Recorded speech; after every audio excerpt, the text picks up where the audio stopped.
Hola a todos y bienvenidos a un siguiente episodio de En Vivo desde Behavioral Pills. Yo sé que todos mis episodios comienzo diciendo que tengo un invitado muy especial y es verdad, de verdad todos mis invitados y mis invitadas son sumamente especiales, pero el invitado que tengo para hoy es particularmente especial para mí porque es una persona que probablemente diría de las personas que más ha influido en mi propia carrera hasta el momento en Behavioral Science y en Behavioral Design, justamente por todo el contenido y todo lo que he ido creando a lo largo de estos años. Lo conozco desde ya algunos años incluso. Pudimos conversar cuando recién estaba yo comenzando en la industria, lo escuchaba en charlas y estoy increíblemente emocionado de que esté en el programa conmigo hoy y que nos pueda compartir un poco de su experiencia en lo que ha sido justamente crear esta comunidad. Yo soy Choyos, para los que todavía no me conocen, y esto es el programa que tengo que es en vivo de Behavioral Pills, donde me gusta entrevistar a diferentes personas, digamos, behavioral scientists o designers profesionales que se dedican al día a día y que nos comparten su experiencia práctica, que eso para mí es lo más importante. Sin embargo, nuestro invitado de hoy es de Suecia. Y obviamente, pues no vamos a hablar en español. Así que no se preocupen, vamos a hacer un pequeño cambio al inglés, tanto para las personas que nos van a estar escuchando desde afuera, pero también para hacerle la vida más fácil a nuestro invitado. Entonces, pasamos al inglés en 3, 2, 1. And here we are back in English. As I was mentioning before in Spanish, my guest today is a very, very special guest for me. He is one of the most influential people, I believe, at least for me, in the behavioral science community. He's done so much to spread the word, and he has so much content that you're going to see that content here on the show notes. Don't worry, I'm going to share some links with you that he's going to provide for me, and I strongly recommend that you follow everything that we put. So I don't want to make this any longer than it should be. So my guest for today is he is the founder of the Habit Weekly newsletter. For me, the most important newsletter you have to follow if you want to stay on top of the behavioral science news and everything that's going on. He is up, but he is also the co-host of the Behavioral Design podcast that you can find in any platform that uses this podcast technology. It's a very very interesting podcast with very interesting guests by himself. He's also the co-author of a book called Nudging in Practice, and he is a co-founder of the Behavioral Institute, where he's right now working on a very interesting course called Designing for Motivation and Reward Loops. As I said, everything is going to be shared in this program, but still, it is impressive. So here we are with the famous and well-known Samuel Salzer. Hey Sam, how are you doing? I'm so excited. Thank you so much for being in the show. I think you're one of the. When I started the show, I always thought about I have to have Sam at some point in the show. So I'm really happy to have you here with us today. How are you doing? I'm great, and my pleasure. Really great to be here. I'm excited to spend some time talking about all things. I don't know, behavioral design. Yeah, You're. It's up to you where you want to take this conversation, but I'm sure we're going to have some good. Yeah, this is awesome. Talking points. I've always listened to your podcast. You have so many good guests, and it's so fun. It's so fun. You have that dynamic that I'm really hopeful that we're going to have something as close as fun as you do with your own podcast. So before I have so many questions, I'm going to start off. This just for everyone to, as you can see on the YouTube description, we're going to talk about something very interesting that Sam has been working on for many years now, and it's about community building development. But before we go there with some questions that I have, Sam, I want to share the spotlight with for you. So can you tell us a little bit about yourself, any projects you're working on right now, so that some people that don't really have got to know your work can know where to find you and what is it that you do? Of course. So I aim. You had a really wonderful introduction earlier, but to add to it, I can say that I am really passionate about what it takes to put things to practice. So I love the idea of taking all the wonderful research we have in behavioral science, psychology, and beyond to really understand what works in the real world. And so that's kind of my main focus is that. So not so much creating new research per se, but making sure the research is adapted and used in practice. And so for me, I mainly work with large-scale digital interventions, so usually with 1 million or more users. And so currently, for example, I am a lead behavioral advisor for two really wonderful organizations. One is called Economy. They are trying to really make a huge difference when it comes to sustainability. So they have some really exciting things where they were ranked the 7th most innovative company in the world by Forbes. And so they really try to make a climate impacts made easier and more, I think, innovative to happen. And so that's really fun. And then the second company is called Kilo Health. And they do similar things in the digital health side. So they do some wonderful digital health applications and kind of trying to help people with everything from diabetic to, X, Y, and Z. There's so many different exciting things they're doing. So that's kind of my world. I love to help find a place for behavioral science where it can be most useful. And that's for me where we can make these large scale positive changes in the world. And so that's my passion. That's what I love. Awesome. I mean, one of the things I have always enjoyed from what you share and your own experience is that focus on the practical side, on how do you apply everything that we're learning, right? So, talking one of those things, as you're mentioning right now, and the impact you're doing to do like good for the world, is what have you done like good for the community of behavioral science by itself? And one of those things is what I was mentioning before, your Habit Weekly, not only the newsletter that I know it started off as, an email we all received with a bunch of information, very well curated. And again, I strongly recommend everyone. Normally, when someone asks me, what do I do to learn about behavioral science? I always send them to Habit Weekly newsletter because it has so much interesting information. But that later on became this community you have right now with the Slack community and so many events. Just for everyone also to know, there is the Habit Weekly Pro that is like a very special community where we get together every week. I don't know, it's not weekly, right? So we don't get, it's like every 2 weeks. I really don't track it, but it's constant. I really enjoy it so much. But my point is you built this community. So how did this happen? Was this like your master plan from the beginning? Is it just something that happened and you've been learning in the process? Can you tell us a little bit about that initial experience of building the community of Habit Weekly? For sure. Yeah, you don't see this, but you have on this side a wall used with like this master plan, these lines, these things. It looks a little bit crazy. A lot of post-it notes. I would say I wish it was the case that it was a master plan in that sense. I think I have approached things with some form of methodology and structure to it, but I want to make it very clear that whatever I say is not like I'm someone like Moses coming down with a solution from the mountain and saying like, look, these are the 10 things to do.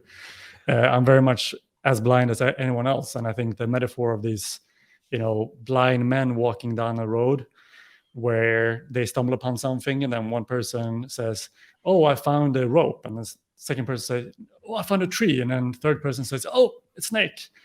And what the blind man fails to see is that they're all holding the same elephant. They're all touching the same elephant. And I think as whatever we're doing, we're often in this kind of blind state of doing our best to kind of make sense of the world and what steps to take next. And that's certainly been my experience as well. So yeah, I think it's been certainly a plan to certain things, but also it's been something that I've developed over time. So for me, in many ways, it started with just this idea of creating in the world what I wish existed. And so, I was part of building the first behavioral consultancy here in Sweden.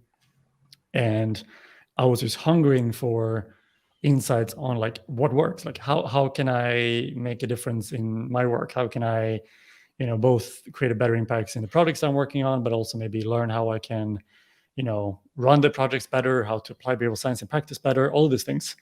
And so on a weekly basis, scouring the world, I was going to say scouring the online world. And it was really hard. I spent a lot of time to look for these content. And then Have a Weekly in itself just came about, where I was waiting for someone to compile this into a weekly list. And I was waiting and waiting, and no one did it. And I was like, well, there is a UX weekly, there's a, I don't know, product design weekly, there's a hackers weekly, maybe there could be a behavioral or habit weekly. So that's honestly the only backstory there. But then when that started, I've treated it as any type of behavioral intervention. I've been trying to think about it in the same way. And so I really thought a lot about trying to think about how it adds value. And then the good thing with a newsletter is that every week you have an experiment. Every week you can try something new. And I don't think there's ever been, after now, I think we've had, is it 184? It's 184th newsletter coming out this week. Wow.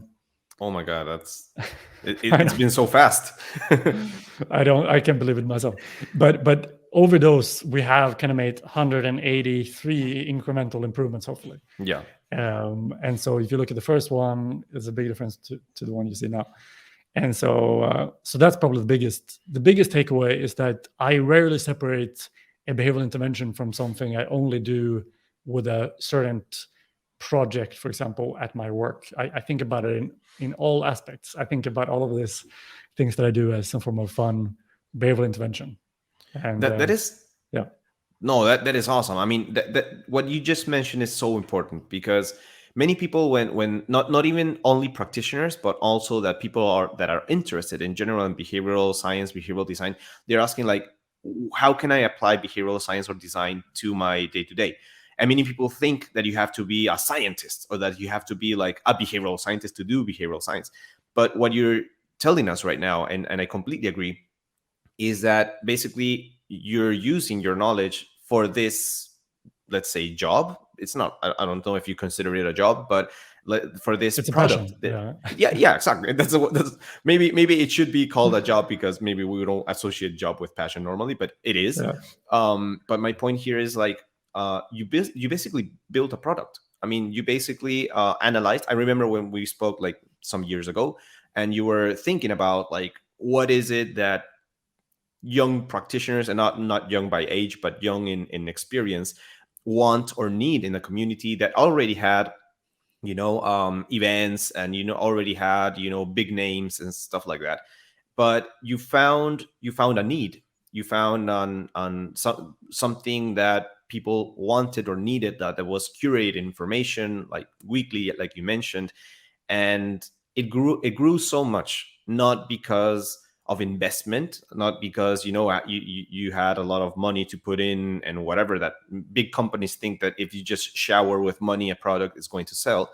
It just grew organically, and now you have an organization. I mean, at some, right, because I can see you have other people that work with you in this project that you didn't have at the beginning. So it's really interesting how you show by your own projects that you are using your information, what you know about human behavior, for your product development. Because I understand it's not only that you develop the product with information, but what you mentioned, like every week is like an experiment for you, where you try something new. For example, the mystery box that you have on your newsletter, it is awesome. I mean, I always check your newsletter, but I never miss a box. I always click. It's something that just drives you, and I'm sure that maybe came from an experiment. And that brings me to the next question. It's like, for me, for example, in Spanish, we have this saying. I don't know if there's an equivalent in English or in Swedish, but in Spanish, we have a saying that goes like, en casa herrero, cuchillo de palo. That means like, in the house of let's say a blacksmith, he uses a wooden knife, right? So for me, it happens that, for example, I built the behavioral pills project and whatever. And when I finished the whip, I realized that I was so focused on the UX and on the functionality of the web and whatever, that I really didn't stop to think about what am I using from my experience in behavioral design for the web, right? So I had to like consciously say, okay, let me check it again, and I'm going to use this and that. And I was like, I'm supposed to be like an expert on this, and I didn't, I wasn't thinking, this is going to be an excellent behavioral design web. So what how do you apply your knowledge in behavioral science and behavioral design for your own projects? Is it something that you like myself have to remember constantly, or is it just natural, organic? You just, it just flows through you. No, I think the answer will make you feel better, maybe, in that I think it's something that I'm constantly have to remind myself of. I do think it becomes more natural. I think one of the experience that I've had, and probably you as well, is that once you learn more about behavioral science, we both wear glasses, right? But we can always think about it as like when we start, before we have kind of glasses that only sees the world in black and white, or in very kind of not very clear colors or clear vision. But then as we learn more, we kind of start to see more things with more detail. We see more layers, we see more colors, we see things that we didn't notice before. So I think certainly as you become more embedded in a kind of a practice and a knowledge of behavioral science and behavioral design, you certainly might pick up on things naturally that you wouldn't have done before. However, as you mentioned, I think it's this kind of classic thing of, the two fishes in the water. One fish asks the other, how's the water today? And the second one says, what's water? What's this? What is water? And so this idea you have to be reminding of as even as an applied behavioral scientist. And I actually have one of the things that I've randomly done is these memes on behavioral science sometimes. Yeah, awesome. And one of the more popular ones has been where I've kind of highlighted this idea of where behavioral scientists maybe don't actually live up to, what they preach. So the classic example for me is watching a behavioral science presentation, can't understand the slides. Like it's like, the guy might be talking about the importance of, I don't know, keep it simple or something, but then the presentation is the opposite. And it's very often this case, or with websites, stuff like that as well. I can't tell you how many times there's like a behavioral science course or something where it takes like 20 steps to sign up for the course. Like, you're like, we're gonna teach you to keep it simple, but just follow these 20 steps. So that is so true. That is so true. And honestly, that's what I'm coming to. Like, I am as what do you call it, fallible to this as well. Like, I remember the first version of the Have a Weekly website was terrible. It's terrible because I didn't have much time. I have a full-time job. I threw together something, and then I realized afterwards, like, this takes 5 steps to sign up. And so these days, I think it's simpler. I think it's pretty user-friendly. It's not perfect. It is. There's still it is. We have a long list internally of like things we want to improve with the user experience.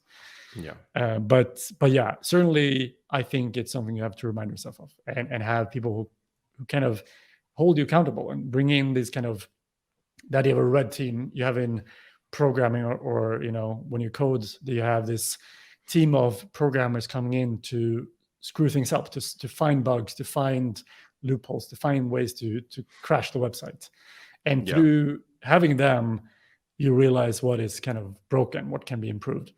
And I think there's different words for this as well in management science, but it's really useful to have also other people. You can be kind of, when you're by yourself, you can also maybe lose track of some of these things. And so I think you mentioned that right now we have a bigger organization than Have a Weekly, and I'm so grateful for having so many wonderful people involved in making sure that we don't lose track, and we stay true to this vision and this way of working.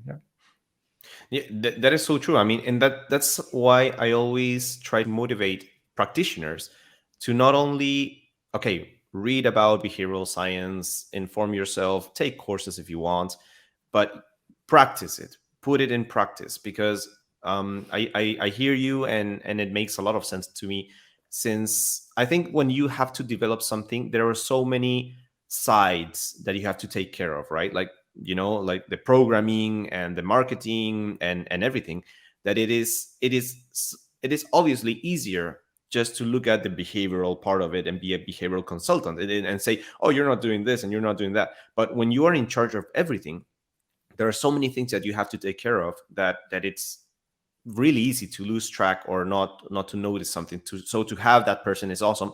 But I think that it's very important for a designer to be also in the in the big boy's chair, right, where you have to make all the decisions and understand that your client is going to be in that position constantly, and you have to help him and not judge them by what you mentioned. Because I don't remember the first website of Habit Weekly. Maybe it was before That's good. because I remember the first time I saw your website, and it is really simple. So because when you were mentioning this, right, and it's like, we, for everyone that's listening to us, there is this model that is called the EAST model. Like it's basically an acronym for like make it easy, make it social, timely, attractive, and they're very good points. But at the same time, it comes from a same discipline where we basically share our knowledge through academic papers that are good for the academic community. But an academic paper is not attractive, is not easy to read. It's not, it doesn't tick, the information that we ourselves are trying to propose. So obviously there are some people that curate, like yourself, that information. And I think that is very important and necessary for a community that's trying to learn. And Sam, being this community that you've been working on, such a big project, obviously there is, you've been mentioning some, but there's always difficulties, right? It's never perfect. You're constantly innovating. I always have this saying in my day-to-day job that I always say, like, my first design is my worst design, right? Because it's always going to be the worst design, not because it's a bad design, but because it's the starting point. And from there, you just learn and improve and improve and improve. So in these years of improvement and testings and I've seen, for example, when you try new for the community meetings, for example, you try new devices, you try new platforms, and then you go back and then we try new things. It's like, it's really fun to feel that I'm participating in your learning process. But from all the learnings you've had, what do you think is the most difficult or challenging part or in your experience in building a community for those that are listening to us and that are maybe struggling with their own communities? Yeah, so a few things. I can teach you in turn a Swedish concept. You taught me one from in Spanish. So we call it the first pancake, because in Sweden we make pancakes, a lot of pancakes, and the idea is that when you put in the first pancake, you're just putting it in to test. You're not expecting the first pancake to be the best pancake, but you want to make sure, is the pan hot enough? Is there enough butter? How's the mix? Is it you're testing. So the first pancake is just there to kind of test, and no one expects that to be good. And so even here in Sweden, we had this really great design sprint, and we literally called it the first pancake because we're testing a lot of things internally with this organization. And so I think that's really a great mindset. And I like that you talked about it as well.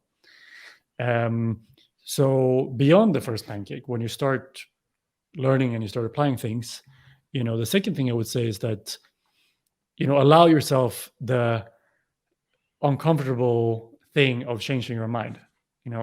Allow yourself that thing of, it's a comfortable change your mind. It's like, we talk about some cost fallacy. Once you've invested in some form of thing, it's easy to kind of get stuck there.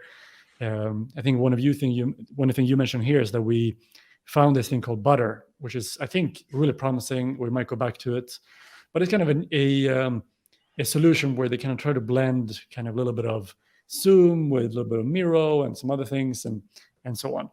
So it provides like a lot of fun, and it's a really fun user experience in some ways. However, we noticed that when we tested it, there was some usability problems. So about 10% of people couldn't access because they used the wrong browser and so on. So 10 to 15% of people signing up for the event tried to go to the event, but then gave up. And so we had to make a choice there.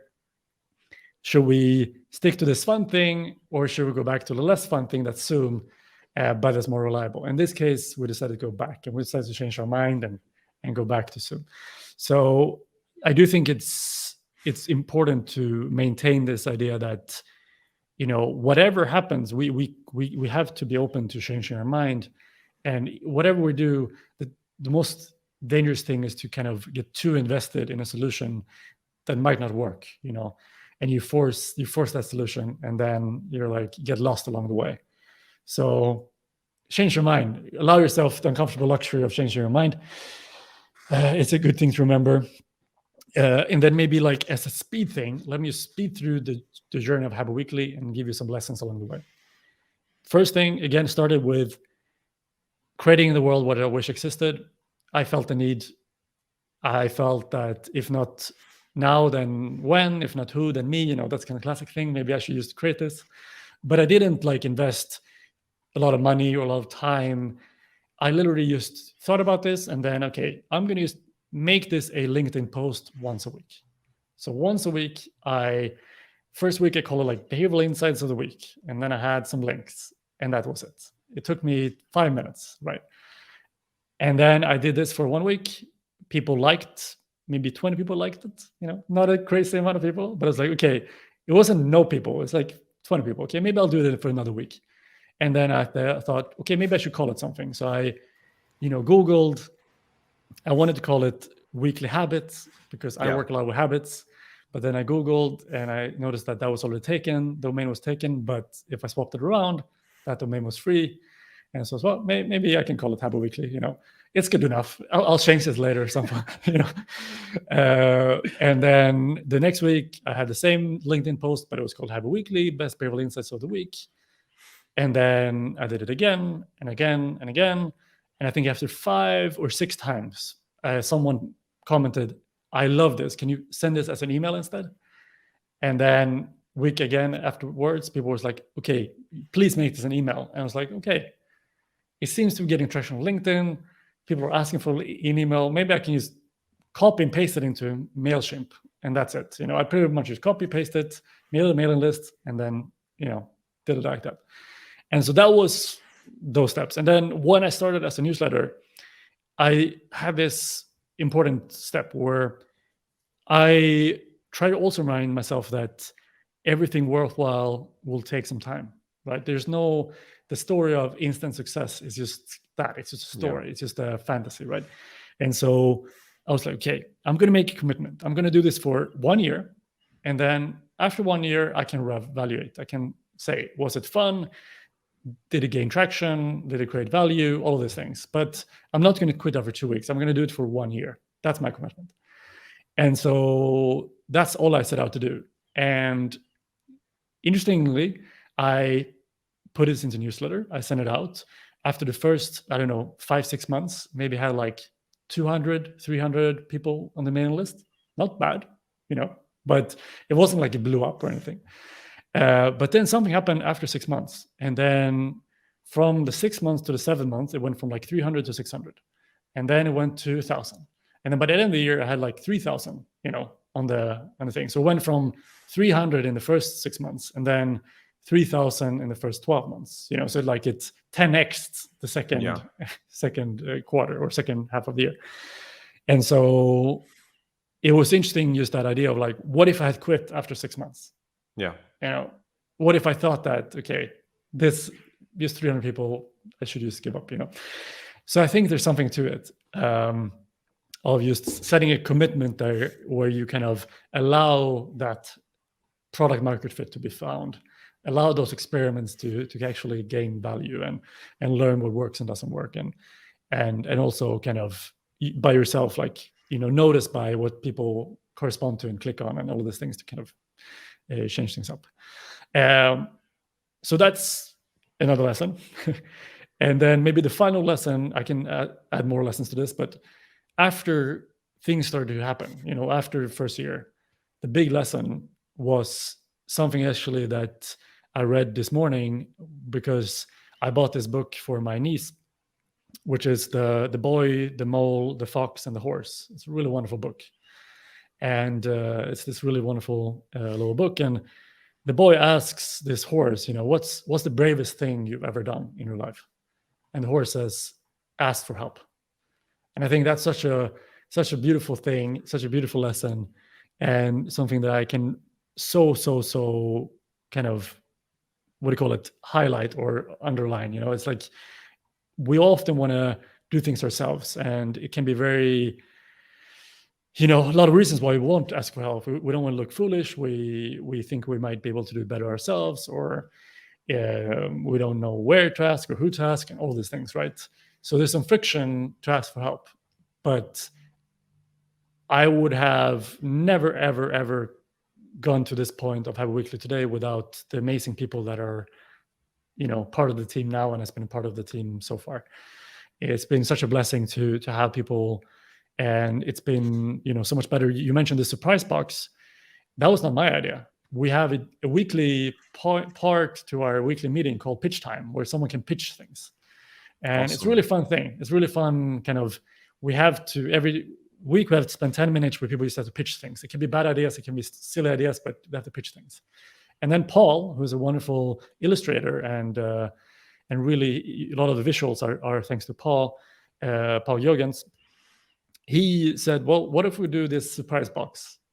And then we're like, yeah, that sounds fun. Let's, there's some hypothesis to be said that we know that variable rewards is impactful. We know that there's certain evidence from both practice and research that says that, these elements can be very effective to create engagement. But does it work for us? Who knows? So we added it. We saw it as a test.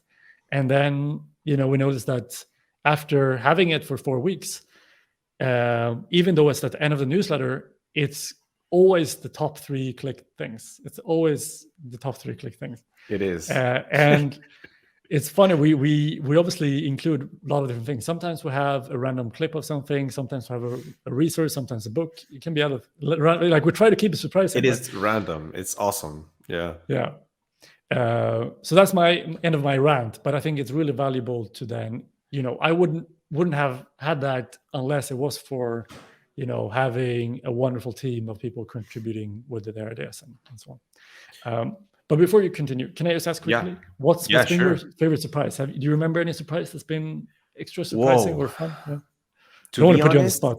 Yeah. No, it's a very good question, but like I said, I've always clicked it, and it's always random. It's like it could be not even. I think, right, that it's not necessarily a behavioral science thing necessarily, and that is the fun part. So I don't really recall one specific thing, because it's not like, oh, I found this book and this book changed my life. It's I just find the activity fun. I think that my favorite part of the experience is not what I am going to look at. It's just I enjoy the randomness and the surprise elements about it. So I would have to maybe recall, or maybe I've saved a page or two, but it's never about where do you take me. It's just that it's like I feel that my day-to-day is so controlled, and I know everything I want to do and whatever. And that is just one thing that I don't control at all. I don't know where I'm going to end up when I click that button. And just that experience by itself is where, for me, is all the value posted. I don't care if you take me to I don't know, whatever website. It's just fun. So I'll think about it. I'll give you feedback on my favorite page, but it's not about the page. It's about the surprise element of the experience. That's awesome. In one way, honestly, what the balance we want to strike is that when people open the newsletter, the first thing usually they see is the highlights. Yeah. So we want to kind of provide people with like, okay, this is what to expect. So you kind of like know if you should invest time into this newsletter or not. But at the same time, why we love this idea of the surprise box for us is that it strikes this balance where you can get the security of knowing what to expect, but also that kind of what you mentioned, this playful thing of unexpected, also having this element of like, okay, what is this going to lead to? I think last week or the week before we had some fun things like Wim Hof breathing, and then there's been some really wonderful book on behavioral science the week before, and so it's always something different. But we try to keep it fun, keep it playful. Yeah. I mean, to be honest, if you take me to a Wikipedia page or whatever, I would be. I mean, again, it's just so fun to. I don't know what internet is so big, right? Mm. And it's like, where am I going to fall in this nebula of information? It's really interesting, and I really congratulate. I always use it as an example, to be honest. Because I'm a very big fan of the Octalysis model of gamification and motivation, and there is one element about unpredictability and curiosity, and I think that what you're doing there is really connecting to that, and so I use it a lot as an example. It's really cool. It's really cool, and there's so much that you were mentioning. I mean, so many tips on what to consider. For example, you were talking about at the start about this permission, let's say, to be vulnerable, or to be aware that you can make mistakes, or that you can change your mind. And that is something that is, in my consultancy experience, it's something so difficult to help corporations understand, because I have this feeling that big corporations especially have been working for so many years with so much fear of mistakes. There's so much fear of something not working, because they associate mistakes with incapacity, right? You're a bad professional if you make mistakes and you make the company lose money. And that's the other thing, right? Because I always mention, when I talk about innovation or whatever, that the worst thing, it's kind of ironic, right? But the worst thing that can happen to a product or to a company is to make a lot of money, because once you get to that point, you start being afraid that whatever you Mm. do can make you lose that money, right? Yeah. So I have an experience with some startups, and I guess that Habit Weekly, and I want to highlight this, because Habit Weekly, as I remember, didn't monetize immediately, right? So I mean, now you have the pro membership, and it is awesome. I really hope it's going very good for you, but it didn't start off like that, because you were more centered in solving an issue. And okay, not using that many resources, you don't want to go poor on a passion project, obviously. But at the same time, you weren't focused on, okay, so what am I going to do to monetize in day number 3? Because I have this feeling that the hockey stick, that, Yeah. that they talk Yeah. about in innovation, right? Sure. So Yeah. I have this feeling that big corporations think that the hockey stick is something you achieve like in week 2, right? So you Right. do all this research on the product, then you launch the product, and you hope for the hockey stick and to be like a unicorn in like 2 weeks. And they're not aware that even the biggest unicorns took years to become to make that hockey stick effect, right? In your case, it was Mm. really fast, to be honest, but still, it wasn't based on money. It was based on the value you created for your followers, and then later on you found a way to monetize, and maybe you'll find even more ways.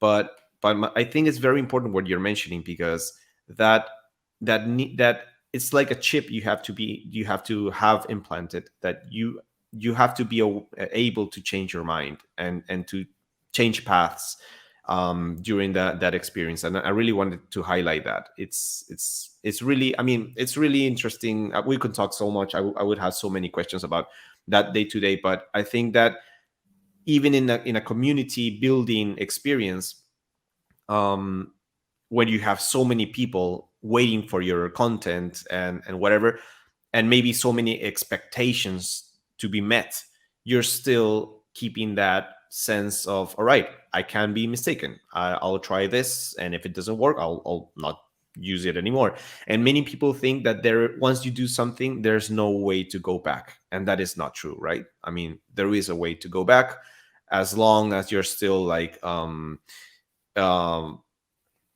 satisfying this some need. But now my question that comes right now: has it ever happened to you that, like, you really think you made like a huge mistake, and that you maybe are going to lose a lot of followers? I don't know. Has it ever happened in the Habit Weekly history? Like, something you really maybe regret doing or trying? Uh, I don't know if there's been any like that big dramatic thing. I certainly think that somehow it's good to take a step back. I know that, given that I'm human and everyone involved is human, there's the human element of, we have gone through a pretty tough 2 or so years as a collective world, right? It's been Yeah. COVID, and my partner's from Ukraine. Like, there's it's not the most Oh, fun wow. time to sometimes be human, right? It can be No, difficult, obviously.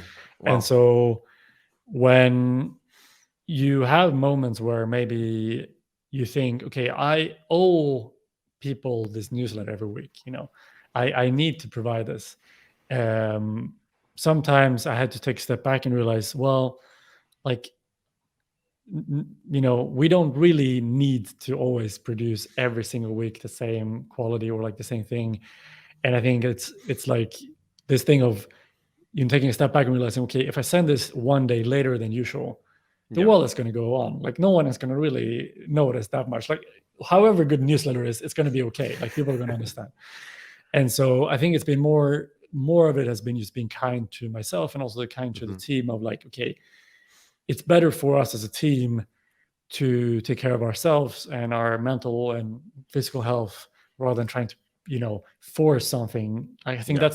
it's tricky, right? But Yeah. oftentimes you see this where mental health and physical health comes after the product success, and I never want to have a weekly to be this. And so I think Yeah.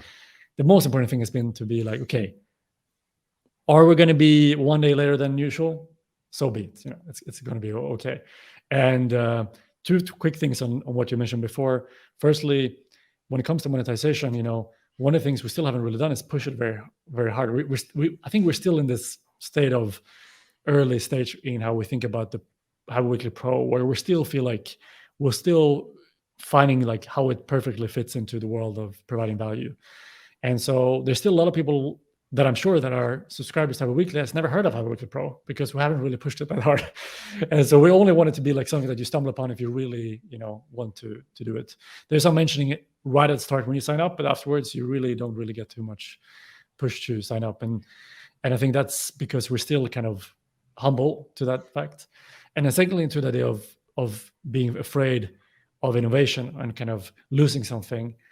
I love this metaphor it's a Buddhist metaphor about how it is to be alive in some ways, where the metaphor is that we're all falling. So we're all falling. And so when you're falling, that's somewhat uncomfortable. And so uh, they talk about this idea of holding on to things while you're falling to make it feel better.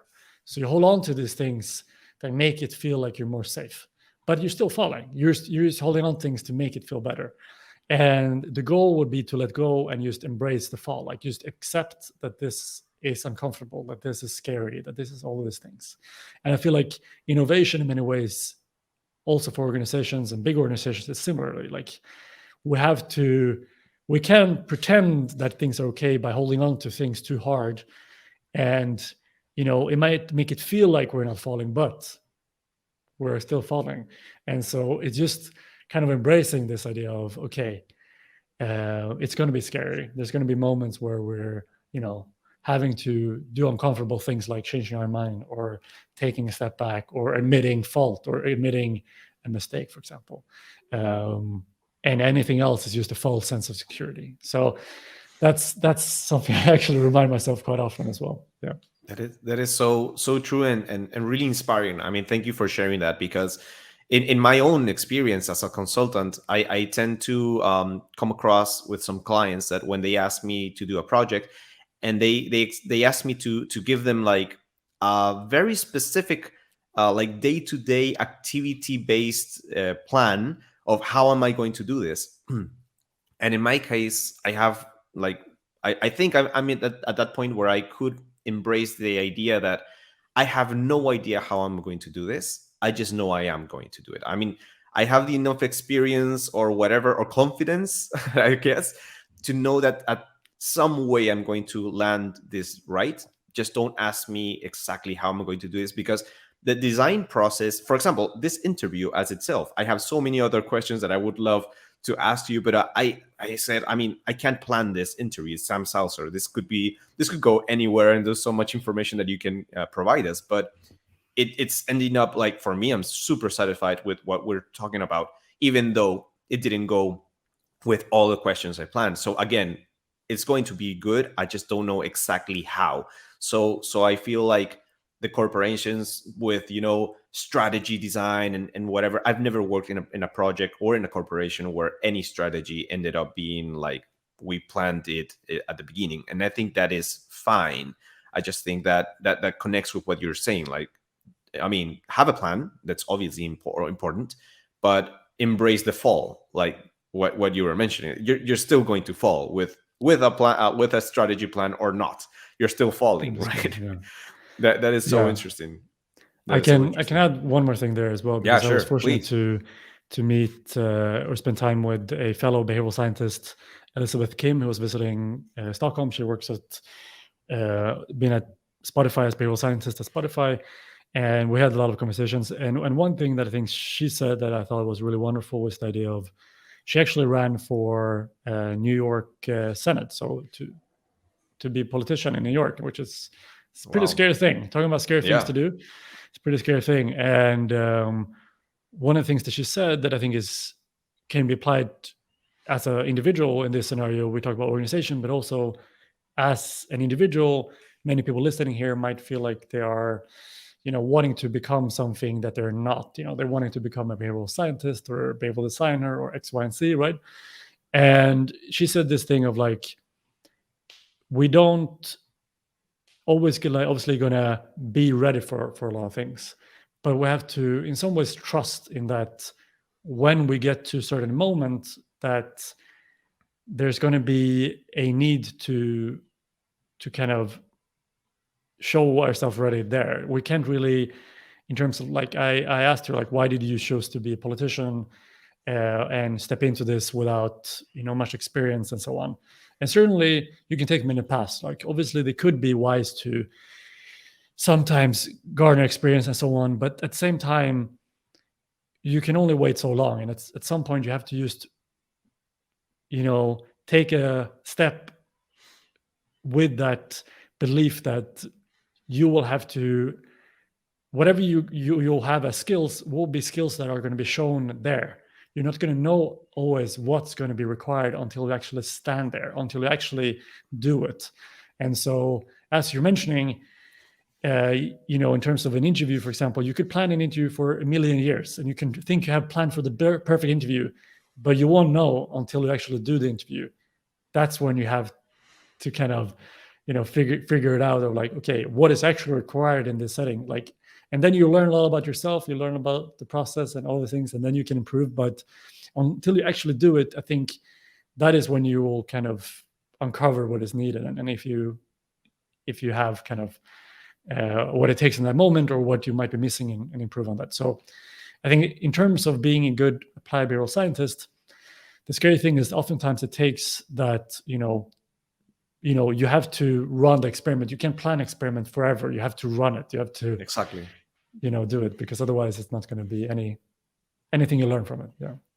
That is so inspiring. I like that example. And yeah, what you making me think right now is like, yeah, when someone hires a consultant or whatever, you're not hiring the plan. You're hiring the skills that person has to actually develop something at some point. So yeah, that's really inspiring. And again, I really support what you just mentioned, and it's what I tell all my students. Anyone who asks me, just do it. Just do whatever it is. I mean, you want to do a podcast, do the podcast. I mean, you don't have to plan. My first my first shows of the live from Behavioral Pills, they were on Zoom also.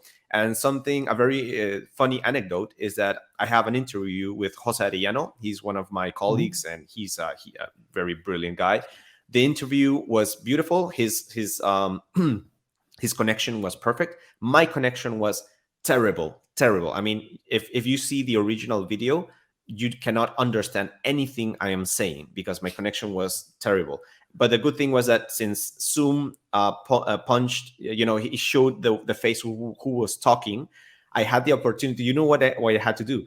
The next weekend that I recorded the interview with Jose, I had to record myself in a very own Zoom meeting, re-recording my reactions to Jose, and then editing each of every the time that I figured in the video, putting myself like the re-recording in to make it what you see right now in the show. So yeah, I mean, there was no way to anticipate that, and I had to learn editing, and now I do. Right. So yeah, that is awesome. So just to wrap it up, right now, I always like to give again the spotlight just to end the show. If you can help me ending the show with some words of wisdom, I always call them.